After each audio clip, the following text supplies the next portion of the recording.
भगवते वासुदेवाय।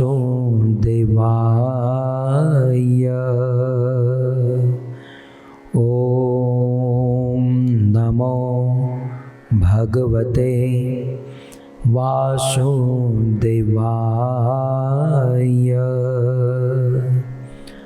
ओम नमो भगवते वासुदेवाय।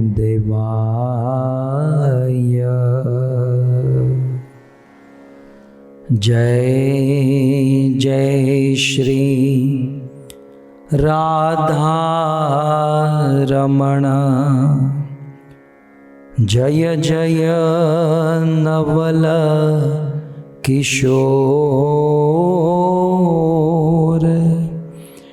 जय गोपी चित चोर प्रभु, जय गोपी चित चोर प्रभु, जय जय माखन चोर, जय जय माखन चोर। श्री कृष्णचंद्र भगवान की, जगत गुरु श्रील प्रभुपाद की। उपस्थित भगवत कथा अनुरागी पधारे हुए भक्त वृंद, इस सभा को सुशोभित करने वाले अंतर्राष्ट्रीय कृष्ण भावनामृत संघ इस्कॉन के वरिष्ठ भक्तगण, बड़ी भारी मात्रा में फेसबुक और यूट्यूब के माध्यम से इस कथा का श्रवण करने वाले देश विदेश के समस्त श्रोतागण एवं अपने प्रिय पितरों का उद्धार करने हेतु और साथ ही साथ भगवत प्रेम प्राप्त करने हेतु ये सुंदर भागवत कथा का आयोजन करने वाले भारत मुंबई निवासी हमारा जाजल परिवार, जिनमें से प्रमुख हैं विनोद राय जाजल जी, हंसाबेन जाजल और उनकी दोनों सुपुत्री जयश्री एवं स्वाति माता जी। छोटे से परिवार का और आप सभी भक्तों का श्रीमद् भागवत कथा के इस चतुर्थ दिवस में हार्दिक स्वागत एवं आप सबके चरणों में लाल गोविंद दास का प्रणाम। वैसे यजमान परिवार गुजराती है, આપણે ત્યાં ગુજરાતીમાં એવું કહેવાય કે તમે ગમે ત્યાં ફરવા જાઓ, કુલુ મનાલી જાઓ કે પછી સિંગાપુર જાઓ કે પછી સ્વિટ્ઝરલેન્ડ જાઓ કે પછી યુરોપ જાઓ, તમે અઠવાડિયું 10 દિવસ 15 દિવસ ફરો, પણ અંતે તો આપણને આપણું ઘર જ યાદ આવે। ભલે આપણું ઘર નાનું હોય, પૂર્ણ વ્યવસ્થા પણ ન હોય, પણ તમે મહિનો 2 મહિનો 3 મહિના આમ બીજે ફરો તો આપણું ઘર આપણને યાદ આવે। અને એટલે જ આપણે ત્યાં એવી કહેવત છે કે આ ધરતીનો છેડો જે છે, ધરતીનો છેડો શું કહેવાય? આપણું ઘર। तो हमारे वहाँ ऐसी कहावत है कि ये धरती का जो छेड़ा है वो हमारा घर है, क्योंकि जब तक उस घर में उस बेड पर बिस्तर पर आराम से बैठते नहीं तब तक वह सुख वो शांति का एहसास नहीं होता। फिर हम कितनी बड़ी होटल में रहे, कितनी बड़ी फैसिलिटी में रहे, लेकिन घर तो घर होता है। तो ये तो हो गया पृथ्वी धरती का जो छेड़ा है वो घर है, ठीक है। लेकिन यदि कोई मुझे पूछे कि भाई पृथ्वी नो छेड़ो घर, तो પછી આ ब्रह्मांड नो छेड़ो कौन? धरती का छेड़ा घर है तो इस पूरे ब्रह्मांड का मतलब धरती का जो आश्रय है हमारे लिए वो हमारा घर है, लेकिन पूरे ब्रह्मांड का आश्रय आखा ब्रह्मांड नो छेड़ो शू कोण? तो मारे केवू पड़े कि आ ब्रह्मांड नो छेड़ो आपड़ा गुरुदेव कहेवाय। गुरु जे छे ए ब्रह्मांड नो छेड़ो। तो ऐसे ही परम महिमावंत गुरुदेव के वचन को सुनकर श्रीमद् भागवत कथा की ओर हम आगे प्रयाण करेंगे। आज गुरुदेव ने एक बहुत सुंदर बात बताई। वे लिखते हैं, कहते हैं, मुचकुंद महाराज की भक्ति बहुत श्रेष्ठ थी। उन्होंने देवताओं के पक्ष में असुरों के विरुद्ध बहुत भीषण युद्ध किया था। जब देवता विजयी हुए तब देवताओं ने उन्हें वरदान मांगने के लिए कहा। कथा आप सब जानते हैं।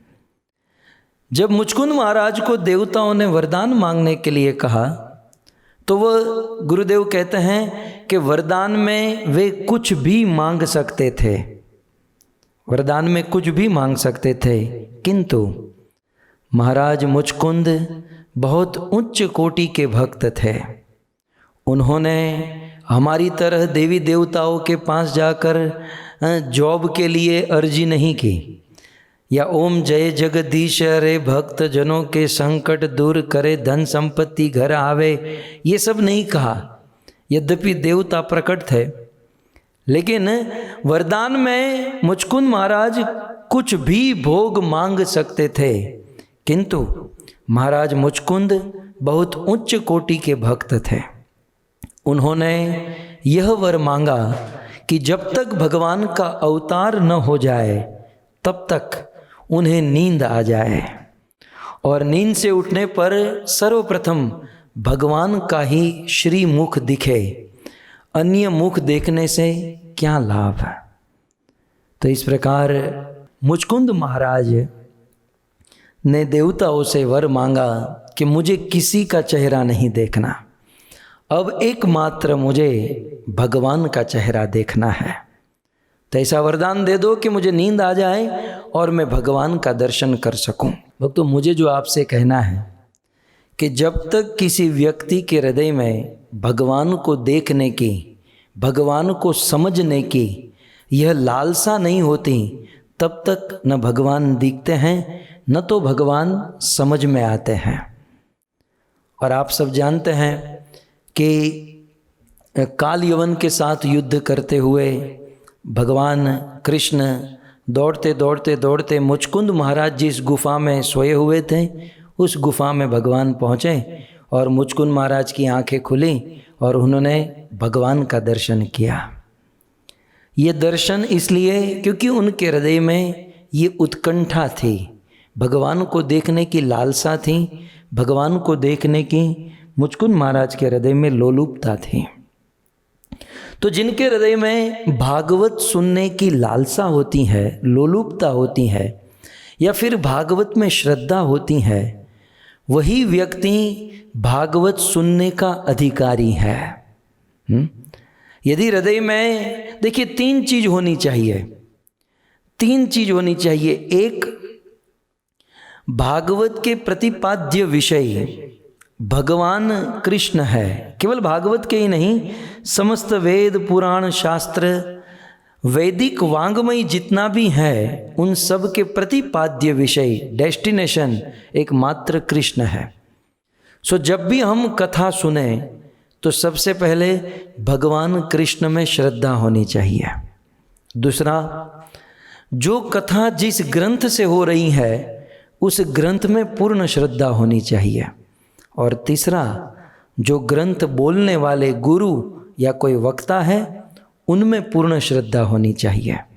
यदि ये तीन वस्तु नहीं है तो कितना हूँ कथा सुने, कथा सुने का लाभ तो दूर रहा, वह कथा सुनकर अपराध कर बैठेंगे।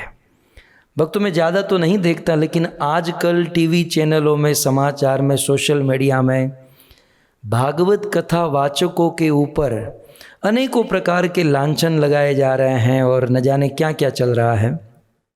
ये इसी का नतीजा है कि न भगवान में श्रद्धा है, न भागवत में श्रद्धा है, न भागवत बोलने वाले में श्रद्धा है। यदि इस प्रकार की श्रद्धा न हो तो सुनने वाले को भागवत सुनना नहीं चाहिए और बोलने वाले को ऐसे लोगों के सामने भागवत बोलना नहीं चाहिए। भक्तों, यूँ तो जन्म गुजरात में हुआ और हमारे गुजरात के सौराष्ट्र के एक छोटे से गांव में रहने वाली गंगा सती पानबाई के बहुत सुंदर भजन हैं। वो पढ़ी लिखी नहीं थी, लेकिन वेदों का सार उनके हृदय में प्रकाशित होता था। और वे अपने भजन में कहती हैं, कुपात्र नियागण वस्तु नवाविये पानबाई, समझीने रही ये चूप, कुपात्र नियागण वस्तु नवाविये पानबाई, समझीने रही ये चूप। वे बहुत सुंदर कहती हैं कि कुपात्र के आगे वस्तु न वाविये हैं, कुपात्र के आगे यह ज्ञान और भक्ति की बात न करें।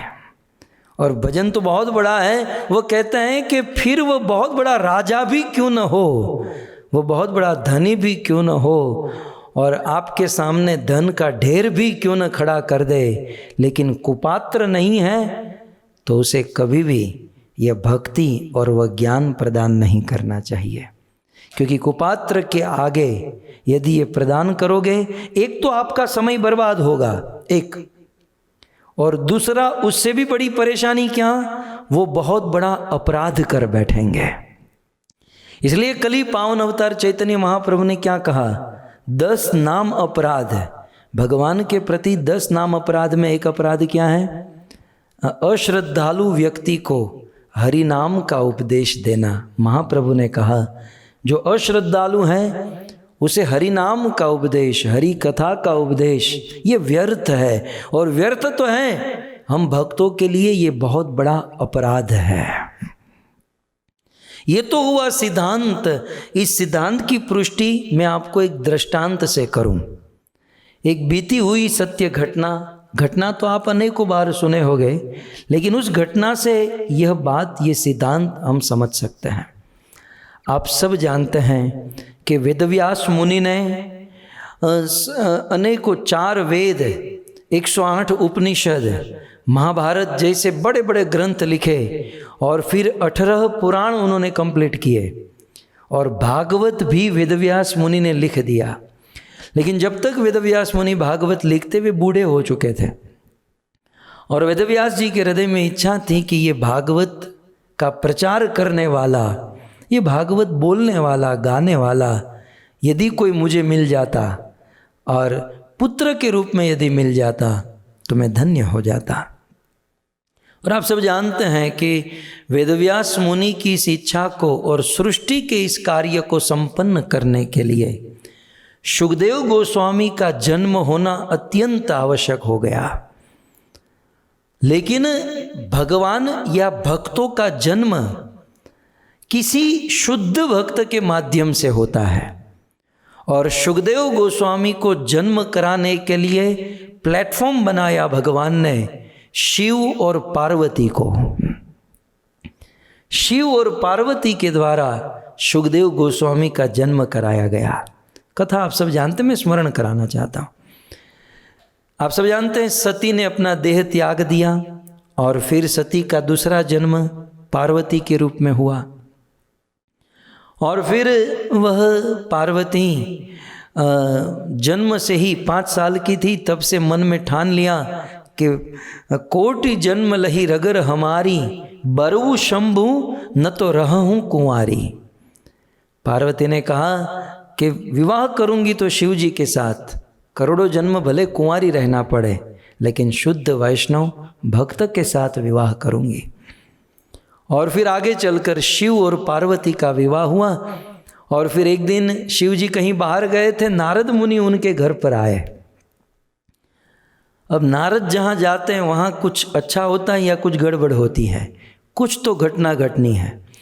नारद जी आए और पार्वती ने स्वागत किया। यूं तो नारद मुनि पार्वती के गुरु लगते हैं, पार्वती ने बहुत सुंदर स्वागत किया और नारद जी ने एज ए गुरु निवेदन किया कि भाई आपकी गृहस्थी ठीक तो चल रही है? बोले गुरुदेव बिल्कुल ठीक चल रही है। नारद जी ने कहा आपकी गृहस्थी में कोई प्रॉब्लम तो नहीं? बोले कोई प्रॉब्लम नहीं। बोले पति पत्नी के बीच में कोई पर्दा तो नहीं? बोले कोई, जहाँ प्रीति होती है वहाँ पर्दा काहे का। मैं मेरी सारी बात मेरे पति को बताती हूँ, मेरे पति अपनी सारी बात मुझे बताते हैं। तब नारद जी ने कहा तो बताओ, आपके पति अपने गले में वो जो मुंड माला धारण करके घूमते हैं वो किसकी मुंडी है, वो किसकी खोपड़ी है? और नारद जी ने आग लगाते हुए ये भी कहा कि मैंने उस सारी खोपड़ियों की साइज चेक की है, सारी खोपड़ियों का नाप मैंने लिया है, वो सारी खोपड़ी किसी स्त्री की खोपड़ियाँ है। तब तो पार्वती और क्रोध में हो गई। बोले किसी स्त्री की खोपड़ी अपने गले में पहनकर घूमता है मेरा पति? आने दो उसे घर पर, आज उनकी खबर लेते हूँ। नारद जी कहे नारायण नारायण, मेरा काम तो हो गया। नारद जी वहाँ से निकल गए। देखिए कुछ अतिथियों का घर पर आना भी बहुत बुरा होता है। तो खैर आ गए, नारद जी चले गए, शिव जी घर पर आए। देखा देवी जी का मूड बराबर नहीं है, क्योंकि रोज तो पानी भोजन के लिए निवेदन करती थी, आज कुछ नहीं। शिव जी ने सीधा कहा देवी घर पर कोई आया था? पार्वती ने कहा हाँ नारद जी आए थे। शिव जी ने कहा मैं पूरी बात समझ गया, बताओ प्रॉब्लम क्या है? बोले आप जब से शादी हुई है अपने गले में ये खोपड़ी, ये मुंड माला धारण करके घूमते हो, सच सच बताओ ये किसकी खोपड़ी पहनकर घूम रहे हो? तब शिव जी ने कहा देवी इस संसार में भगवान से भी ज़्यादा प्रेम करता हूँ तो मैं तुमसे करता हूँ, और इसलिए जब जब तुम्हारी मृत्यु होती है सो तुम्हारी याद के लिए मैं तुम्हारी मृत्यु के बाद तुम्हारी खोपड़ी को अपने गले में धारण कर लेता हूँ। पार्वती ने तुरंत गिन लिया 1 2 3 4 5 6 7 8 9 10। बोले पति देव इसका मतलब ये है कि मैं इतनी बार मर चुकी और आप कभी नहीं मरे? शिव जी ने कहा बिल्कुल पार्वती, तुम मरती रहती हो और मरने के बाद खोपड़ी गले में पहन लेता हूं। पार्वती का मूड तुरंत चेंज हो गया। जैसे हम लोग टीवी की चैनल बदलते हैं ना, वैसे पार्वती की तुरंत चैनल बदल गई। पार्वती अपने पति के हाथ को पकड़ कर कहती हैं पति देव आप मुझे इतना प्रेम करते हो? बोले हाँ देवी। पार्वती कहती है आप मुझे इतना प्रेम करते हो तो क्या आप ये नहीं चाहते कि मैं भी आपकी तरह अमर हो जाऊं? शिव जी ने कहा लेकिन अमर होना इतना आसान नहीं है। पार्वती ने कहा अमर होने के लिए क्या करना होगा? शिव जी ने कहा अमर होने के लिए अमर कथा सुननी होगी। अमर कथा। पार्वती ने कहा मुझे भी सुना दो। शिव जी ने कहा ये कथा सब जगह पर सब लोगों को नहीं सुनाई जाती, जब अवसर आएगा, समय आएगा तो ये कथा मैं तुम्हें सुनाऊंगा। अब तो रोज शिव जी घर पर आते, पार्वती यही याद कराती अब उसका क्या हुआ, आपने वादा किया था क्या हुआ। अब रोज शिव जी के ऊपर हैमरिंग होने लगा। शिव जी ने एक दिन पार्वती को नंदी पर बिठाया और अमर कथा सुनाने के लिए निकल पड़े। ये तो वही कथा, अब मूल पाठ अब आ रहा है, ध्यान से सुनिएगा। अब सबसे पहले शिव जी पार्वती को अमर कथा सुनाने के लिए कहाँ लेकर गए? अमरनाथ। ठीक है, अमरनाथ जो है ये धरती का, ये संसार का पार्ट नहीं है। अमरनाथ इस संसार से, इस धरती से बहुत ऊंचा पार्ट है। तो सबसे पहला शिव जी पार्वती को अमर कथा सुनाना चाहते थे। अब अपनी पत्नी को सुनाना है, घर पे भी सुना सकते थे, अपने घर पर, अपने घर के आंगन में कहीं भी सुना सकते थे, लेकिन शिव जी ने पार्वती को अमर कथा सुनाने के लिए सबसे पहले संसार से दूर लेकर गए। भक्तों अमर कथा और कुछ नहीं, अमर कथा ही भागवत कथा है। अमर कथा ही ये भगवत कथा है। सबसे पहले भागवत कथा सुनने के लिए हमें संसार से दूर जाना होगा। इतिहास में कल जैसे मैंने बताया, महाराज परीक्षित या फिर विदुर जी, या फिर सौराष्ट्र के राजा रघुगण, जिन जिन लोगों ने कथाएं सुनी है, संसार से दूर जाकर कथा सुनी। तो चाहे अमर कथा, भागवत कथा, दोनों एक ही है। भागवत कथा सुनने का अधिकारी कौन है? जो संसार से दूर जाता है। तो अब यहाँ पर हमें ये बात समझनी होगी, संसार से दूर हमें शरीर से नहीं जाना है, मन से जाना है। इसलिए भागवत कथा सुनने का अधिकारी वही है जो संसार से दूर होकर, एटलीस्ट जीवन भर की बात नहीं है, घंटा 2 घंटा जब तक वो भागवत कथा सुनता है, उस भागवत कथा सुनते समय दुनिया से दूर रहे, संसार से दूर रहे। आप कहोगे दुनिया से दूर, संसार से दूर रहने का एक प्रैक्टिकल चीज क्या है? सीधी बात, मोबाइल को दूर रखकर भागवत कथा सुननी चाहिए। ये संसार से दूर माने यही है हमारा संसार है। हमारा क्या है ना, हम कितना समय निकाल कर, एनर्जी वेस्ट करके हम सब लोग भागवत सुनते हैं, और साथ ही साथ हम मोबाइल को लेकर जाते हैं। मोबाइल में मैसेज आते हैं, व्हाट्सएप, रिंग बजती है और उसी में पड़े रहते हैं। इसका अर्थ हुआ कि भागवत सुनने गए हैं और संसार साथ में लेकर गए हैं। सो एटलीस्ट जब तक हम भागवत सुनते हैं, संसार को छोड़ देना चाहिए। भक्तों, एक ना एक दिन तो संसार को छोड़ना है ना, एक ना एक दिन तो जगत को छोड़ना है। तो फिर एक दिन जब जगत को छोड़ना ही है, तो अभी से अभ्यास क्यों ना करें, हैं? अभी से प्रैक्टिस क्यों ना करें? क्या होता है ना कि यदि अभ्यास न हो छोड़ने का, और फिर जब छोड़ने का समय आता है तो बहुत दुख होता है, बहुत कष्ट होता है। आपने देखा होगा पहले के ज़माने में जब किसी बेटी की शादी होती थी और बेटी को विदा करते थे, तब वो बेटी बहुत रोती थी। हमने तो देखा है, हम जब बहुत छोटे थे हमने ऐसी शादियाँ देखी हैं। बैलगाड़ी में बैठकर भी मैं गया हूँ 2-3 शादी में, गांव में।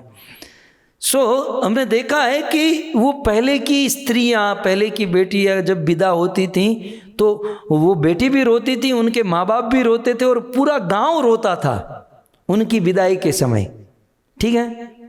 और आज का ज़माना देखिए, आज जब बेटी की विदाई होती है तो किसी को रोना नहीं आता। माँ बाप सोचते हैं जान छूटी, और बेटी सोचती है कि अरे मैं तो बस अब किसी को शहीद करने जा रही हूँ। आज तो क्या होता है ना, मैंने देखा है कि आजकल की लड़कियों की शादी होती है तो 1 महीने पहले ट्रेनिंग दी जाती है कि जब विदाई का समय आएगा तो तू रोना। एटलीस्ट फोटो में जब रोने का फोटो आएगा तो भविष्य में लोग समझेंगे कि नहीं भाई विदा के समय रोई है। पहले के ज़माने में विदाई के समय गाना वाना नहीं बजता था। आजकल विदाई के समय स्पेशल वो टीम बुलाई जाती हैं और ऐसे इमोशनल गाने गवाए जाते हैं ताकि अंदर से रोना आए। नहीं तो रोना किसी को नहीं आता, वो नाम ले लेकर जानबूझकर रुलाया जाता है। तो ये 2 सिचुएशन है। पहले के ज़माने में बेटी की विदा होती थी तो वो बहुत रोती थी, आज के ज़माने में रोती नहीं है। इसका कारण क्या है? इसका कारण ये है भक्तों कि पहले के ज़माने में जब बेटी की विदाई होती थी तो वो पूर्ण रूप से जानती नहीं थी कि मुझे जिस घर में जाना है वो घर कैसा है, उस घर में रहने वाले लोग कैसे हैं। इवन एक ऐसा ज़माना बीता, उस ज़माने में पत्नी पति को भी नहीं जानती थी। उनके बुजुर्ग, उनके माँ बाप तय कर देते और शादी के दिन तो पता चलता था यही मेरा पति है। तो क्योंकि वो जहाँ जा रही है ससुराल में उसके बारे में कुछ नहीं जानती, इसलिए इतना रोना आता है। लेकिन आजकल की लड़कियां तो शादी के पहले ही ससुराल में जाती हैं, आती रहती हैं, वहाँ रुकती भी हैं। जाने से पहले सब कुछ पता होता है कि मेरा ससुराल कैसा है, मेरा ससुर कैसा है, सास कैसी है, किसको मुझे लेना है, किसके ऊपर अत्याचार, वो पहले से ही प्लान रेडी होता है। इसलिए आज की लड़कियों को रोना नहीं आता। एग्जाम्पल यानी यद्यपि उल्टा है लेकिन समझने के लिए ठीक है कि हमें जहाँ जाना है उस वस्तु के बारे में यदि नॉलेज न हो तो जाते समय रोना आता है, लेकिन हमें जहाँ जाना है उसका यदि नॉलेज हो, ज्ञान हो तो रोना नहीं आता है। मैं आपसे यही कह रहा था कि एक ना एक दिन इस संसार को छोड़ना है, तो अभी से यदि छोड़ने की प्रैक्टिस है तो रोना नहीं आएगा, और यदि प्रैक्टिस नहीं है तो संसार छूटेगा नहीं। बूढ़े हो जाते हैं लेकिन फिर भी संसार को छोड़ने का नाम नहीं लेते। तो एटलीस्ट शिवजी जब पार्वती को अमर कथा, भागवत कथा सुनाने के लिए ले गए तो सबसे पहले उन्होंने संसार छोड़ा, और संसार से बहुत दूर कहाँ लेकर गए? अमरनाथ। अमरनाथ जानते ना, बहुत ऊपर, बहुत हाइट पर है, उस अमरनाथ धाम में लेकर गए। तो हमें भी ये पहला सिद्धांत है, भागवत सुनने की योग्यता क्या है? संसार से दूर। आप शरीर से संसार से दूर मत हो, लेकिन मन को संसार से दूर कर दो। देखिए, खाली मन में भागवत सुनते हैं, बड़ा आनंद आता है, भागवत समझ में आता है और टिकता है, और भरे हुए मन में भागवत टिकेगा नहीं। तो शिवजी पार्वती को संसार से दूर लेकर गए। और फिर ऐसी कथा आती है भक्तों कि जैसे ही अमरनाथ में पहुंचे, उसके थोड़े से पहले शिवजी ने अपने नंदी बैल को छोड़ दिया।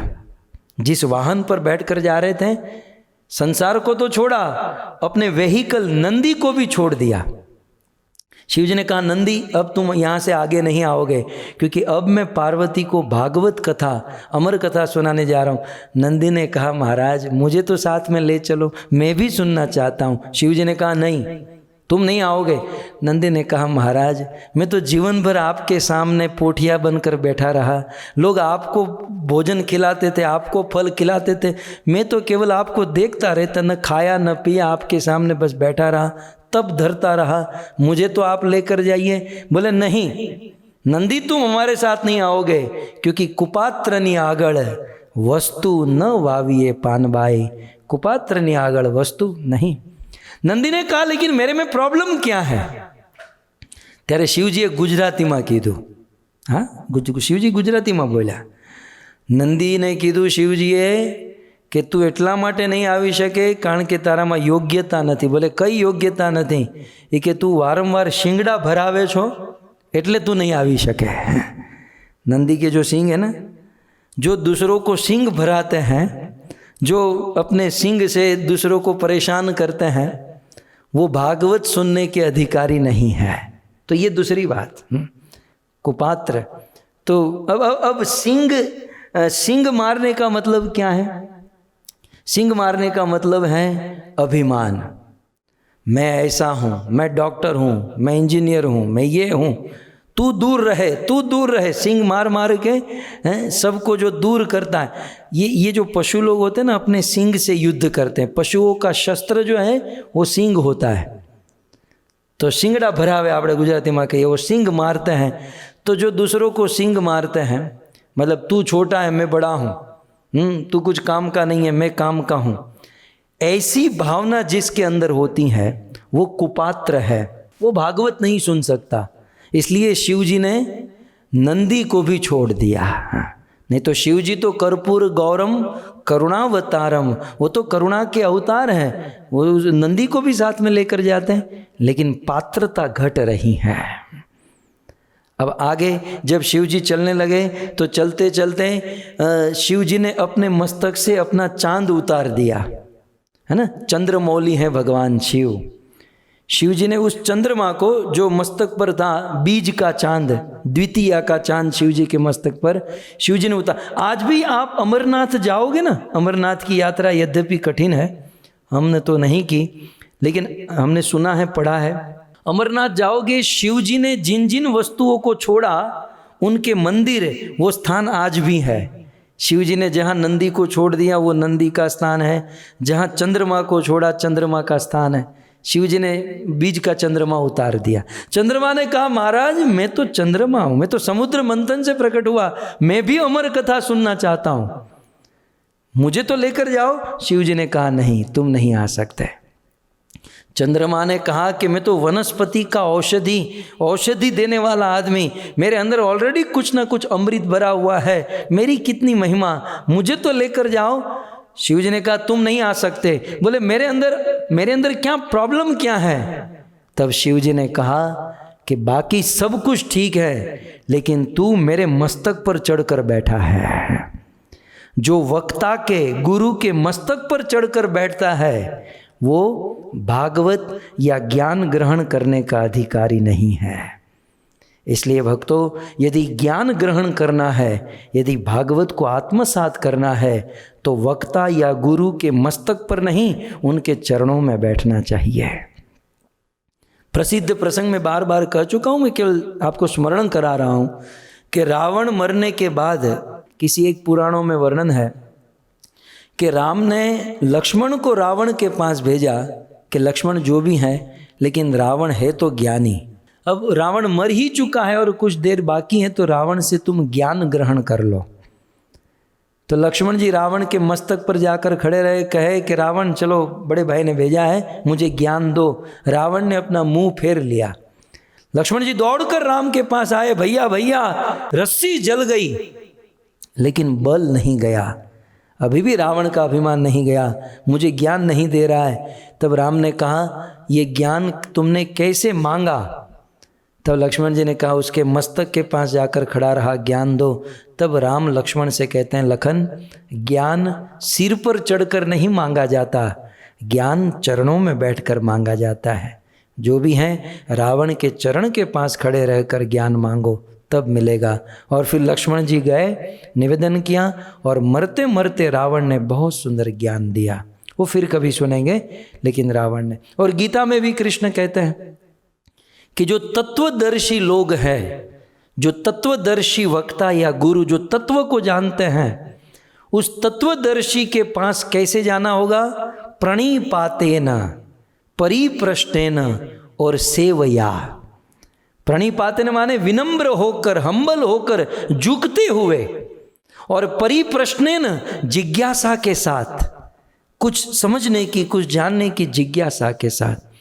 तो तद्विद्वि प्रणिपातेन परिप्रश्नेन सेवया। एक बार मैंने ये प्रवचन किया, तो ये श्लोक की आधे एक लाइन में ही प्रवचन खत्म हो गया। तो मैंने कहा कल आप लोग आइएगा, हम प्रवचन करेंगे। जब मुंबई में था तो एक फैमिली जो था वो श्लोक को ठीक से समझ नहीं पाए, और दूसरी लाइन में क्या लिखा था? तद्विद्वि प्रणिपातेन परिप्रश्नेन सेवया। तो वो लोग सेवई बना कर लेकर आए। प्रभु जी, श्लोक में लिखा है कि सेवैया, तो सेवैया आपको खिला रहे हैं ताकि हमको ज्ञान मिलेगा। हालांकि मेरे पास तो ऐसा ही है, सेवई खिलाओगे तो ही मिलेगा, लेकिन सेवैया का अर्थ होता है सेवा। तीन चीजें, तद्विद्वि प्रणिपातेन परिप्रश्नेन और सेवया। प्रणिपात विनम्र होना होगा, प्रश्न जिज्ञासा के साथ जाना होगा, और सेवा करनी होगी। तो इस प्रकार चंद्रमा, तुम सिर पर चढ़कर बैठे हो, तुम्हें ज्ञान नहीं मिलेगा, तुम्हें चरणों में नीचे बैठना होगा। भक्तों, जब हम कथा में जाते हैं ना, ये तो आप अपने हो इसलिए, आप अपने हो इसलिए मैं कह सकता हूँ, प्रयास करना चाहिए कि बिल्कुल नीचे बैठकर कथा सुने, हैं, बिल्कुल गुरु के चरणों में बैठकर कथा सुने। मैं ये भी कह रहा हूँ कि जो व्यक्ति भूमि के ऊपर आसन डालकर बैठकर कथा सुनता है, और उनको जितनी कृपा मिलती है उतनी कुर्सी वाले को नहीं मिलती है।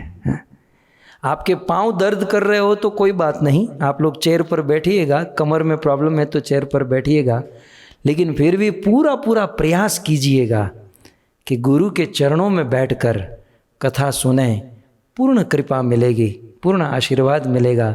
उस दिन मैं बच्चों को कह रहा था कि पानी का स्वभाव है नीचे की ओर जाना, पानी छोड़ेंगे वो नीचे जाता है। ठीक उसी प्रकार ये ज्ञान, भक्ति और कृपा का स्वभाव जो है वो नीचे की ओर जाना है, इसलिए विनम्र होकर, नम्र होकर बैठना होगा। तो शिव जी ने पहले संसार को छोड़ा, अमरनाथ लेकर गए, और ऊपर पहुंचते हुए शिव जी ने बाद में क्या छोड़ा? नंदी को छोड़ा, और तीसरा चंद्रमा को छोड़ा। अब थोड़े से आगे गए तो शिव जी ने अपने गले में जो सांप था उस सांप को भी निकाल दिया। बोले ये सांप की भी कुछ काम का नहीं है। शिव जी ने गले से सांप को निकाल, सांप ने अरे भाई, अरे रुको रुको रुको, भोलेनाथ मैं तो आपके गले का आभूषण हूँ, आपने तो मुझे अपनी शादी के दिन भी नहीं निकाला था, और आज क्यों निकाल रहे हैं? अरे यार 24 घंटा हर समय आपके साथ रहते हैं, और जब इतना उत्तम भागवत कथा अमर कथा सुनाने जा रहे हैं तो आप मुझे भी गले से निकाल रहे हो। शिव जी ने कहा नहीं, तू काम का नहीं है, भागवत के लिए तू योग्य नहीं है, बाकी सब ठीक है। नहीं नहीं, मुझे बताओ क्या प्रॉब्लम है। तब शिव जी ने गाया, कुपात्र नियागण वस्तु नवाविये पान बाई, समझीने रही ये चूप। कुपात्र नियागण वस्तु न ओरिए पान बाई, कुपात्र के आगे ये सब सुनाने से कोई मतलब नहीं है।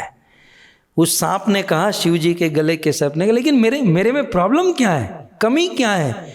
शिव जी ने कहा तू जिस किसी को भी देखता है उस पर फुफकारता है ना, सांप फुफकारता है। फुफकारने का अर्थ है ईर्ष्या। हे सर्प तू ईर्ष्या करना तेरा स्वभाव है।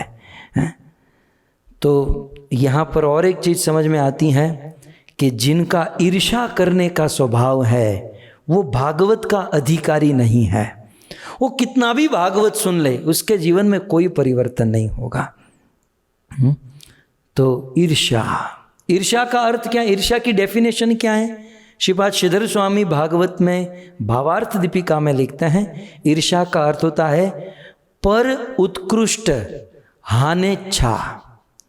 पर उत्कृष्ट, दूसरे की उत्कृष्टता अर्थात दूसरे की प्रोग्रेस प्रगति को देखकर, हानि इच्छा, दूसरे की प्रगति को देखकर जिसके दिल में दुख होता है, और दूसरा दूसरे की प्रगति को देखकर जिसके दिल में दुख हो और फिर हानि इच्छा, फिर उस प्रोग्रेस करने वाले की हानि हो जाए ऐसी इच्छा रखें, इसे ईर्ष्या कहते हैं।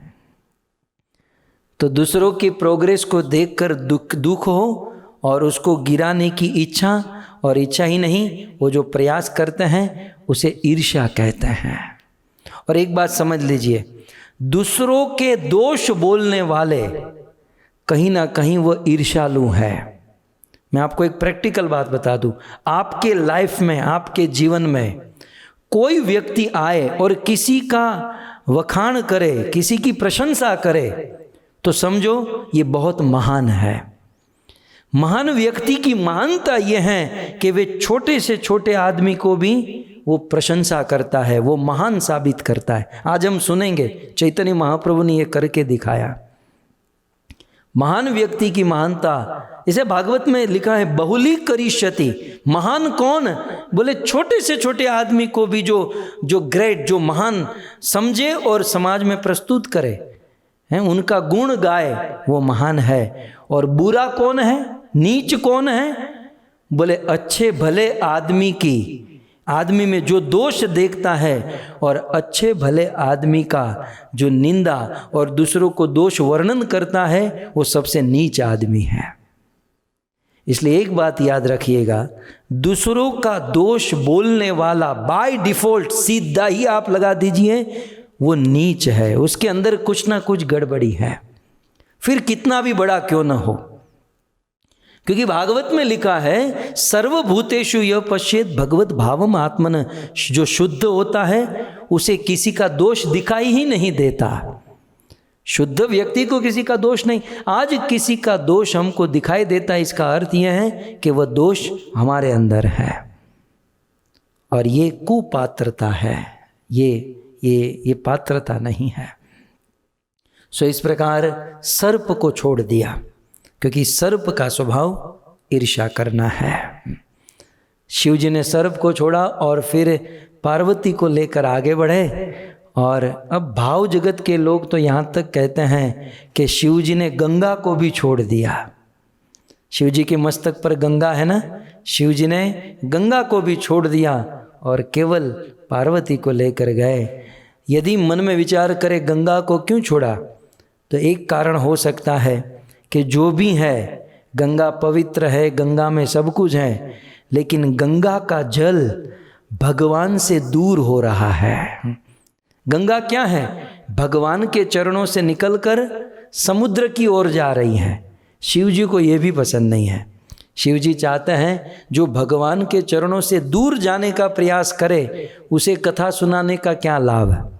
कथा तो वो सुन सकता है, जैसे आज गुरुदेव के मुख से सुना, मुचकुंद महाराज जो भगवान को देखना चाहते हैं, जो भगवान के पास जाना चाहते हैं। आप मेरी बात समझ रहे हो शायद। जो भगवान के चरणों से दूर जाना चाहते हैं उसे भागवत सुनने का क्या लाभ। इसलिए यह सोचकर शिव जी ने गंगा को भी उतार दिया और केवल पार्वती को लेकर गए।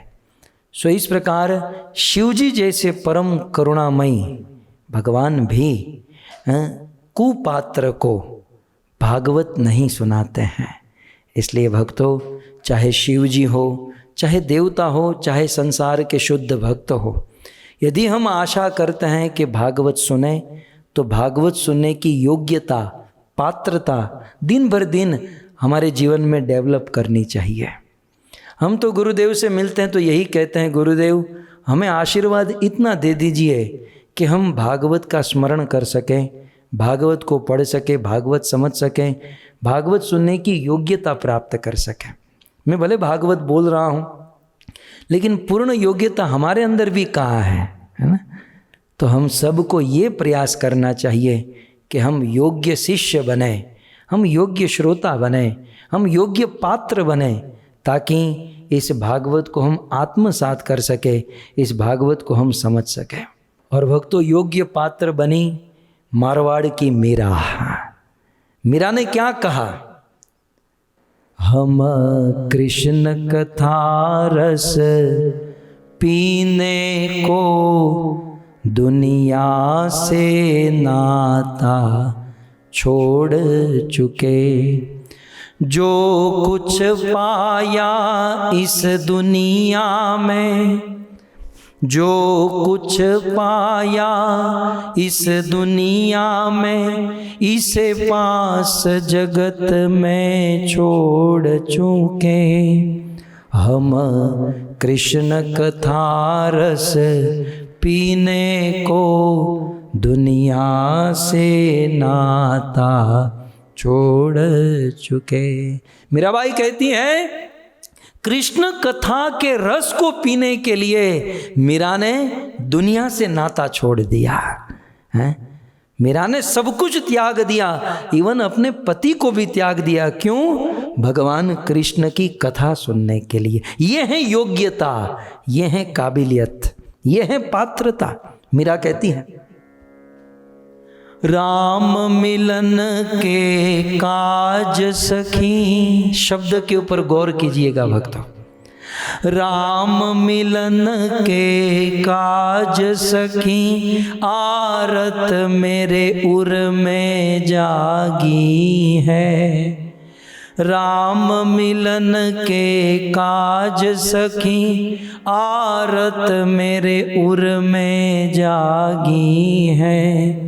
तड़फत तड़फत कलान परत, विरह आग उर लागी है। इसलिए हम कृष्ण कथा रस पीने को दुनिया से नाता छोड़ चुके। मीरा कहती है कि राम मिलन के काज सखी, हे सखी, राम को मिलने के लिए, कृष्ण को मिलने के लिए अब मेरे मन में, मेरे हृदय में एक आर्त, एक ज्वाला जग चुकी है। ये है पात्रता। और तड़फत तड़फत कल्पन परत, विरह आर आह उर लागी है। अब तो मेरे हृदय में विरह हो रहा है कि कब मेरा सांवरा, कब मेरा कृष्ण मुझे मिलेगा।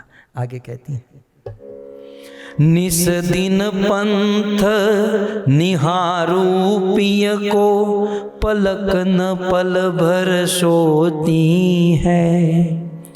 निस दिन पंथ निहारू पिय को, पलक न पल भर सोती है।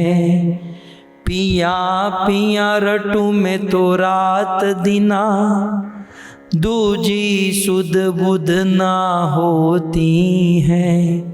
पिया पिया रटू में तो रात दिना, दूजी सुध बुध ना होती है। इसलिए हम कृष्ण कथा रस पीने को दुनिया से नाता छोड़ चुके। मीरा कहती हैं कि निस दिन पंत निहारू पिय को, मैं तो मेरे पिय, मैं तो मेरे वास्तविक पति कृष्ण के पंत को रोज देखती रहती हूँ और पलक न पर भर सोती हूँ। मैं एक पलक भी सोती नहीं हूँ, एक दृष्टि से एक टक से निहारती रहती हूँ कि कब मेरा सांवरा, कब मेरा प्राण प्रियतम, कब मेरा कृष्ण आएगा। और पिया पिया रटू, मैं तो रात दिना, मैं तो रात दिन पिया पिया इस प्रकार से रटती रहती हूँ। मुझे कोई सुध बुध नहीं होती है और ऐसी अवस्था मेरी हो गई, इसलिए मैं सब कुछ छोड़कर अब कृष्ण कथा सुनने के लिए जा रहे हूँ। आगे कहती है, वीरह भुजंग डस्यो है कलेजो, लहेर हलाहल लागी है। वीरह भुजंग डस्यो है कलेजो, लहेर हलाहल लागी है। मीरा व्याकुल अति अकुलानी, पिया उमंग उर लागी है। इसलिए हम कृष्ण कथा रस पीने को दुनिया से नाता छोड़ चुके और जो कुछ पाया इस दुनिया में, इसे पास जगत के छोड़ चुके। मीरा कहती है कि अब तो विरह भुजंग डस्यो है उर में। भुजंग माने सर्प। मीरा कहती है कि अब तो विरह रूपी सर्प मुझे डंक चुका है और विरह रूपी जहर मेरे रोम रोम में फैल चुका है। इसलिए अब तो कृष्ण कथा ही इसका निदान है। अब आगे बहुत सुंदर कहती है मीरा, तुमरे कारण सब जग छोड़िया, अब मोहे क्यों तरसावो है। ये दास की प्रिय कड़ी है, प्रिय पद है। तुमरे कारण सब जग छोड़िया, अब मोहे क्यों तरसावो है। बिरह व्यथाला गी उर अंतर, अब आके बुझवायो है। बिरह व्यथा लागी उर अंतर, अब आके आप बुझवायो है। मीरा बीमार हो गई और कृष्ण के विरह में रात दिन तड़पती रोती, उनका शरीर गर्म रहता। और मीरा को ठीक करने के लिए राणा ने, उनके परिवार ने, उनके पति ने बड़े बड़े वैद्य को बुलाया, मीरा का इलाज कराया। बड़े बड़े वैद्य आते, नाड़ी चेक करते, औषधि देते, निदान करते, लेकिन मीरा का रोग ठीक नहीं हुआ है, मीरा की बीमारी दूर नहीं हुई। तब मीरा कहती है कि मेरा पीर तब मिटेगी जब वैद्य सांवरिया होए। ये मीरा की पीड़ा तब मिटेगी जब वैद्य साक्षात कृष्ण, साक्षात मेरा सांवरिया होगा, तब ये मीरा की भेद मिटेगी। अब छोड़त बने बने प्रभु जी, सादर तुमको बुलवायो है। अब छोड़त नहीं बने प्रभु जी, सादर तुमको बुलवायो है। मीरा दासी जन्म जन्म की है, अंग अंग आपको लगवायो है। मीरा दासी जन्म जन्म की है, अंग अंग कृष्ण लगायो है।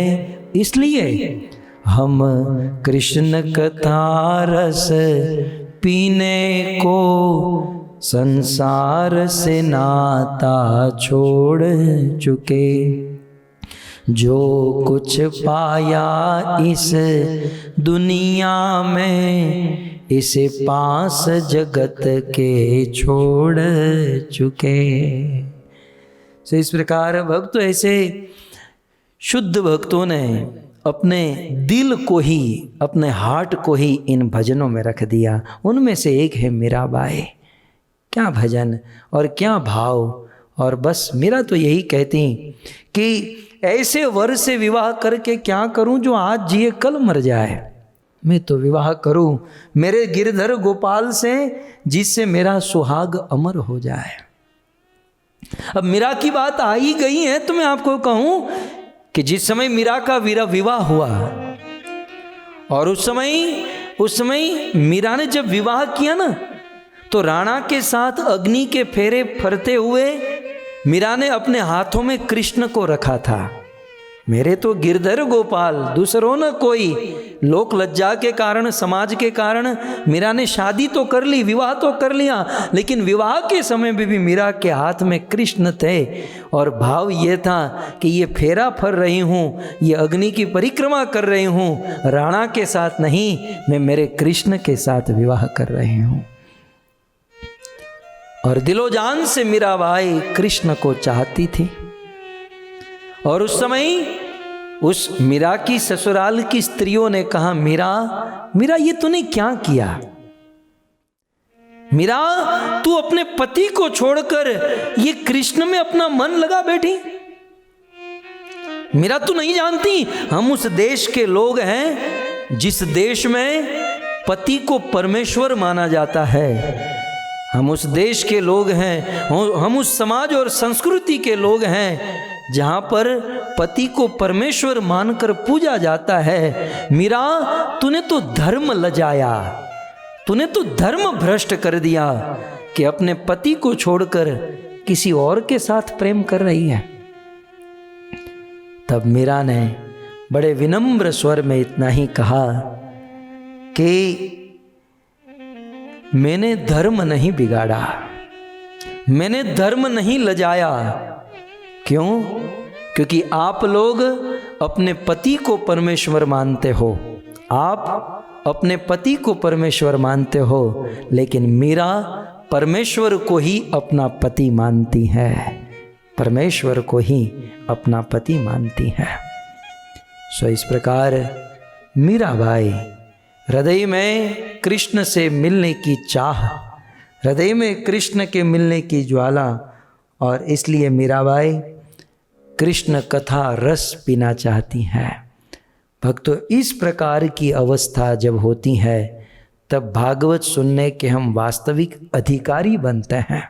नहीं तो कुपात्र नियागड़ वस्तु न वाविये पान भाई। नहीं तो कुपात्र के आगे मान लो कोई बीज डाल भी दो, यदि भूमि में कोई प्रभाव न हो और बीज डाल भी दो, वह बीज नष्ट हो जाएगा, वह फलीभूत नहीं हो, वो उगेगा नहीं। तो हमें अपने आप को पात्र बनाना चाहिए। तो इस प्रकार श्रीमद् भागवत सुनने की पात्रता यही है, श्रद्धा, भाव, प्रेम। और भक्तों, मैं इतना तो कह सकता हूँ कि आप लोग पिछले 3 महीने से लगातार विदाउट फेल, और छोटे बड़े बच्चे भी, बड़े तो बड़े बच्चे भी अब जुड़ चुके हैं। ये बच्चों के लिए क्या और कोई काम नहीं है? आजकल कितनी सारी चीज़ें हैं, वो गेम खेल सकते हैं, क्या क्या कर सकते हैं, ये बहुत कुछ कर सकते हैं। लेकिन ये सब कुछ त्याग कर, है ना, ये सब कुछ छोड़कर, जैसे मीरा ने कहा, हम कृष्ण कथा रस पीने को संसार से नाता छोड़ चुके। एटलीस्ट इन बच्चों ने 2 घंटा 3 घंटा तो संसार से नाता छोड़ा है? तो आप सभी भक्तों के हृदय में बहुत सुंदर भाव है, श्रद्धा है, पात्रता है। इस पात्र को और बड़ा कीजिएगा, इस पात्र को और बढ़ाते जाइएगा, ताकि कोई संत, कोई साधु आपके पास आए और आपको भगवत प्रेम से भर देंगे। साधुओं के अंदर कृपा आज भी कम नहीं हुई है। इस दुनिया में शुद्ध संत भी है और संतों में कृपा भी है। कमी है तो हमारे अंदर पात्रता नहीं है। अपने आप को पात्र बना दो तो कृपा की कमी नहीं है। कृपा का धोध बरसेगा भक्तों, कृपा की वर्षा होगी, लेकिन अपने आप को पात्र बनाए। और पात्र होती है साधना करने से, सेवा करने से। तो आप सब साधना कर रहे हो, सेवा कर रहे हो, सुंदर पात्रता प्राप्त श्रीमद् भागवत सुन रहे हो। मैं आप सभी भक्तों को धन्यवाद करना चाहूँगा कि आप सब भागवत कथा के लिए इतने उत्सुक होकर श्रवण कर रहे हैं। और इसी के कारण मेरे हृदय में ये कुछ भाव उदित होते हैं। नहीं तो आप सोचिए कि 3 महीने से लगातार बोलना, आदमी अपना भेजा खाली नहीं हो जाएगा, क्या बोलेगा। 3 लगातार 100 दिन से मैं तो यहाँ बके जा रहा हूँ। बाकी सब जगह भी बोलता हूँ, लेकिन वहाँ ऑडियंस अलग होते हैं। यहाँ कुछ सुनाया तो वही चीज़ वहाँ सुना दी, वहाँ कुछ भेल सेल करके वहाँ आगे सुना दिया, क्योंकि मुंबई की भेल तो खाई है, वहाँ से कुछ वहाँ सुना दिया। लेकिन यहाँ तो बस एक ही मुंडे आकर बैठते हैं और वही लोग वही बस और तो उनको कुछ नया। तो ये सब आपकी कृपा, आपकी श्रद्धा, आपकी पात्रता, आपका भाव, इसी से ये रिफ्लेक्ट हो रहा है। तो धन्यवाद देना चाहूँगा आप सब भक्त को, और विशेष धन्यवाद देना चाहूँगा जाजल परिवार, विनोद राय जी, हंसा माता, जयश्री माता और स्वाति जी कि आपने बहुत सुंदर इस कथा का आयोजन किया, जिससे हम सब लोग इस कथा का भाव से श्रवण कर सके। आइए कथा को आगे बढ़ाएंगे। धन्यवाद रंगभूषण प्रभु कि आप संपूर्ण श्रीमद् भागवत का पाठ करके हमारे यजमान परिवार, जाजल परिवार और मुझे सहयोग कर रहे हैं। बहुत सुंदर व्यवस्था है, वेदव्यास जी के द्वारा कही हुई सटीक व्यवस्था है कि कथा करने वाला कथा के भाव में देश काल पात्र के अनुसार कथा करें, और साथ ही साथ ब्राह्मण देवता इस पूरे भागवत का पाठ करें, ताकि कथा आयोजक, सुनने वाले, सुनाने वाले, ये सबको लाभ मिले।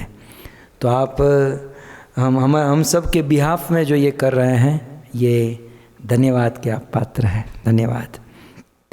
प्रलय पयोधि जले धृतवानसि वेदं विहितवहित्र चरित्रमखेदम्।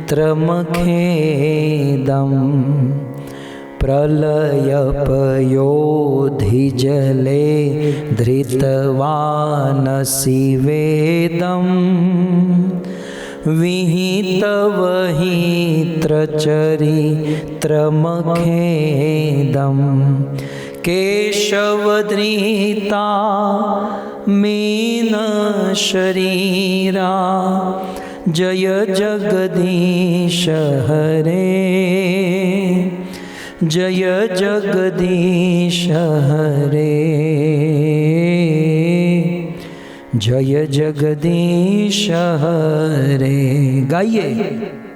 जय केशवधृता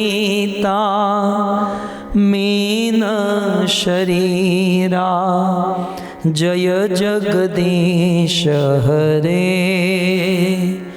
जय जगदीश हरे, जय जगदीश हरे। श्री मत्स्य अवतार की, जयदेव गोस्वामी की। सो केशव धृत मीन शरीर, भगवान केशव, भगवान कृष्ण ने मीन अवतार धारण किया। कल हमने सुना कि जब वो मछली बहुत बढ़ने लगी, बहुत बढ़ने लगी, तो महाराज सत्यव्रत ने उसे समुद्र में छोड़ दिया, और समुद्र में छोड़कर वो मछली फिर भी रो रही थी। तब सत्यव्रत जी ने कहा कि अब क्यों मेरे साथ मजाक कर रहे हो, ये छोटे आदमी के साथ क्यों मजाक, हंसी मजाक कर रहे हो। इतना बड़ा मछला, मछला ही कहा जाएगा, इतना बड़ा मछला मैंने आज तक नहीं देखा और न मैंने कभी सुना है। सच सच बताओ, आप भगवान तो नहीं हो? आप भगवान हो या भक्त हो? आप हो कौन? क्योंकि 2 लोगों के दर्शन कभी व्यर्थ नहीं जाते, एक तो भगवान और दूसरे उनके शुद्ध भक्त। कल यहाँ तक हमने सुना था। इतना जब सत्यव्रत जी ने कहा तो सुखदेव गोस्वामी कहते हैं कि इति ब्रुवाणम नृपतिम जगतपति। इस प्रकार नृपति ने जगतपति को जब कहा, दोनों पति पति हैं, एक नृपति मतलब एक नृ माने मनुष्य के प्रति, संसार के प्रति, और दूसरा है जगतपति। तो इति ब्रुवाणम नृपतिम जगतपति, राजा ने जब जगतपति भगवान को इस प्रकार से कहा, सत्यव्रतम मत्स्य वपुर्युगक्षये। सो सत्यव्रत राजा ने मत्स्य रूप धारण किए हुए भगवान को जब इस प्रकार से कहा, तो विहर्तु काम प्रलयार्णवे ब्रवीम। तो भगवान जगतपति या भगवान कृष्ण विष्णु जो मत्स्य रूप लेकर आए थे, उनकी एक बहुत सुंदर इच्छा हुई। क्या इच्छा हुई? भगवान को भी बहुत इच्छा होती है, हमारे भगवान कम नहीं है, ओछा नहीं। हमारे भगवान तो जितने रास रचीले हैं उतना और कोई नहीं है। उनको श्रृंगार अच्छा न लगे तो ये पुजारियों की हालत देखने जैसी होती है। बस मोरपंख पहनते नहीं तो पहनते ही नहीं है, पगड़ी पहनते नहीं तो पहनते ही नहीं है। बड़े रास रचीले रसिक शेखर है भगवान। भगवान ने सोचा कि मैं वृंदावन के कुंज में तो विहार करता हूँ, वृंदावन के कुंज में विहार करता हूँ, लेकिन भगवान ने सोचा कि आज मैं थोड़ा बड़ा विहार करूँगा। मैं श्लोक आपको दिखा रहा हूँ। तो यहाँ पर कहते हैं, विहर्तु काम प्रलय अर्णवे ब्रवी इति ब्रुवाणम नृपतिम जगतपति सत्यव्रतम मत्स्य वपुर युगक्षये। युग का क्षय होने वाला था, युग समाप्त होने वाला था, और उस समय विहर्तु काम, भगवान के हृदय में कामना हुई। क्या कामना हुई? विहर्तु, विहर्तु माने विहार करने की। तो विहार तो हमारे भगवान करते ही हैं। कहाँ कहाँ विहार करते हैं? जय राधा माधव जय कुंज बिहारी, जय गोपी जनवल्लभ, जय गिरिवरधारी, यशोदानंदन ब्रज जनरंजन, यशोदानंदन ब्रज जनरंजन, यमुना तीर वनचारी, यमुना तीर वनचारी, जय गिरिवरधारी। तो विहर्तु काम, हमारे भगवान विहार तो करते हैं, वो कुंज बिहारी हैं। हमारे भगवान कुंजों में विहार करते हैं। कुंज माने निकुंज।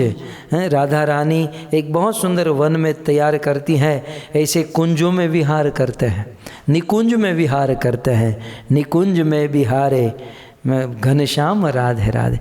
और कभी कभी भगवान का मूड हो गया तो यमुना में विहार करते हैं, है ना। बोट फेस्टिवल होता है ना हमारे इस्कॉन में, तो कृष्ण गोपियों के साथ यमुना में विहार करते हैं। लेकिन आज कृष्ण ने सोचा, यार ये छोटा मोटा विहार बहुत हो गया, अब बड़ा विहार करना चाहते हैं। तो कहते हैं विहर्तु कामम, कुंज में विहार किया, यमुना में विहार किया, लेकिन विहर्तु काम, अब कहाँ विहार करूँगा? प्रलय अर्णवे, अब मैं कहाँ विहार करना चाहता हूँ? प्रलय अर्णवे, प्रलय के जल में। भगवान अब प्रलय के जल में विहार। अब प्रलय का जल कैसा होता है? तीनों लोक जिसमें बह जाते हैं, बिल्कुल तीनों लोक पानी से आप्लावित हो जाते हैं। उस प्रलय के अर्णव जल में, सागर में भगवान की विहार करने की इच्छा हुई। अब भगवान भगवान है, इसको सलाह भी हम क्या देंगे कि भाई आपके लिए यमुना विहार ठीक है, कुंज विहार ठीक है, आप प्रलय मत में रहवा दो, आमा बधु न होय। लेकिन भगवान तो भगवान है। भगवान ने सोचा कि अब हम प्रलय के जल में, तो विहर्तु काम प्रलय अर्णवे। और चिकीर्षतु एकांत जनः प्रियः, एक बहुत सुंदर बात इस श्लोक में कहते हैं कि भगवान ने प्रलय जल में विहार करने के लिए एकांत जनः प्रियः। देखिए एक बात यहाँ पर हम सबको समझनी होगी, भगवान को जब कुछ करने की इच्छा होती है तो भगवान की इच्छा कौन पूरी करते हैं? एकांत जनः प्रियः। भगवान के जो एकांतिक जन होते हैं वही भगवान की इच्छा। और भगवान को जब किसी से कुछ मांगना है, मान लो आपके मन में हो कृष्ण को यदि भूख लगे, आज जगन्नाथ जी को यदि भूख लगे तो भगवान किस से मांगेंगे? तो कहते हैं एकांत जनः प्रियः। भगवान अपने एकांतिक भक्तों से ही कुछ मांगते हैं, एकांतिक भक्तों से ही कुछ ग्रहण करते हैं, कुछ खाते हैं, लेते हैं। और एकांतिक भक्त क्योंकि भगवान की सेवा पूजा, भगवान की मन चाही वस्तु प्रदान करते हैं, इसलिए श्लोक का अंतिम शब्द क्या है? प्रियम। इसलिए वो एकांतिक भक्त भगवान के प्रिय हो जाते हैं। यदि हमें भी भगवान को प्रिय बनना है, हमें भी भगवान का प्रिय होना है, एकांतिक भक्त बनना होगा। चैतन्य चरितामृत में मुझे स्मरण हो रहा है, शिल प्रभुपाद राय रामानंद के प्रसंग में ये श्लोक कोट करते हैं। शायद ये श्लोक गरुड़ पुराण का है या कहीं का ये श्लोक है, प्रभुपाद इसे कोट करते हैं। वो कहते हैं कि ब्राह्मणानाम सहस्त्रेभ्य सत्र याजी विशेष्यते, सत्र याधि सहस्त्रेभ्य सर्व वेदांत पारगः, सर्व वेदांत वित्त कोटिया विष्णु भक्त विशिष्यते, विष्णु भक्त सहस्त्रेभ्य एकांत एको विशिष्यते। कहते हैं सहस्त्र सहस्त्र ब्राह्मणों में जो यज्ञ करने वाले ब्राह्मण है वो उत्तम है। यज्ञ करने वाले करोड़ों ब्राह्मणों में से जो सर्व वेदांत पारगः, सारे वेद और शास्त्र में पारंगत होता है, एक्सपर्ट होता है, वो अधिक उत्तम है। सर्व वेदांत वित्त कोटिया, सभी वेदांत शास्त्र में जो पारंगत होते हैं, ऐसे करोड़ों लोगों में से विष्णु भक्त विशेष्यते, भगवान विष्णु का एक भक्त उत्तम है। और ऐसे विष्णु भक्त सहस्त्रेभ्य, ऐसे सहस्त्र भगवान विष्णु के भक्तों में एकांत एको विशेष्यते, जो एकांतिक भक्त है वो विशेष है। एकांतिक भक्त का अर्थ होता है एक में ही जिसका अंत हो, अर्थात जिनका एक लक्ष्य हो, बस कृष्ण मेरे मोर प्राण धन, कृष्ण मोर जीवेर जीवन, कृष्ण ही मेरे सब कुछ है, बस एकमात्र कृष्ण को अपना मानते हैं, उसे एकांतिक जन कहते हैं। और ऐसे एकांतिक जन सत्यव्रत मुनि थे, ये सत्यव्रत राजा थे। और ऐसे सत्यव्रत राजा को भगवान ने कहा कि मैं प्रलय के जल में विहार करना चाहता हूँ, इसलिए मैं आपसे कुछ निवेदन करता हूँ। और अब भगवान बोलना शुरू करते हैं, श्री भगवान उवाच। तो भगवान सुंदर सुंदर, अब तो समय हो चुका है, लेकिन भगवान बोलेंगे आज से ठीक 7 दिन बाद भयंकर प्रलय होने वाला है, और उस प्रलय में मैं आपको बचाना चाहता हूँ क्योंकि आप मेरे भक्त हो। सप्तर्षियों को भगवान पूरा लिस्ट बताएंगे, मैं किस किस को बचाना चाहता हूँ, मुंबई वाले को, अमेरिका वाले को, कनाडा वाले को, किस किस को। तो भगवान किन को बचाना, किस को बचाते हैं, प्रलय होने पर भी किन किन लोगों को चिंता करने की ज़रूरत नहीं, ये भगवान लिस्ट देंगे। लिस्ट थोड़ा सा बड़ा है, इसलिए यहीं पर मैं विराम करता हूँ। और कल किस प्रकार से प्रलय अर्णव में भगवान विहार करेंगे, भक्तों को बचाएंगे, और सत्यव्रत मुनि बहुत सुंदर भगवान को स्तुति करेंगे गुरु मानकर, तो ये सारी बातें हम कल सुनेंगे। आप सभी भक्तों का धन्यवाद, बड़े भाव से, प्रेम से इस कथा का श्रवण किए। और विशेष धन्यवाद जाजल परिवार का, विनोद राय जी, हंसा माता जी और उनकी दोनों सुपुत्री जयश्री जी और स्वाति माता जी, खूब खूब धन्यवाद। इतना सुंदर अवसर आपने हम सब भक्तों को दिया। आइए जय जयकार करते हुए आज के सत्र को हम विराम करते हैं। ग्रंथराज श्रीमद् भागवतम महापुराण की, श्री मत्स्य अवतार की, श्रील प्रभुपाद की, निताई गौर प्रेमानंदे।